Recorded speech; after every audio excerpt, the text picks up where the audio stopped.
You ask Tiger to solve. This deals with linear equations with one unknown. The final result is k equals 5. Let's solve it step by step. Simplify the expression. Expand the parentheses. Multiply the coefficients. Simplify the arithmetic. Group all constants on the right side of the equation. Add 2 to both sides. Simplify the arithmetic.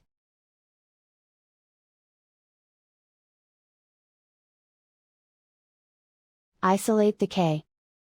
Divide both sides by 6. Simplify the fraction. Find the greatest common factor of the numerator and denominator. Factor out and cancel the greatest common factor. And so the final result is k equals 5.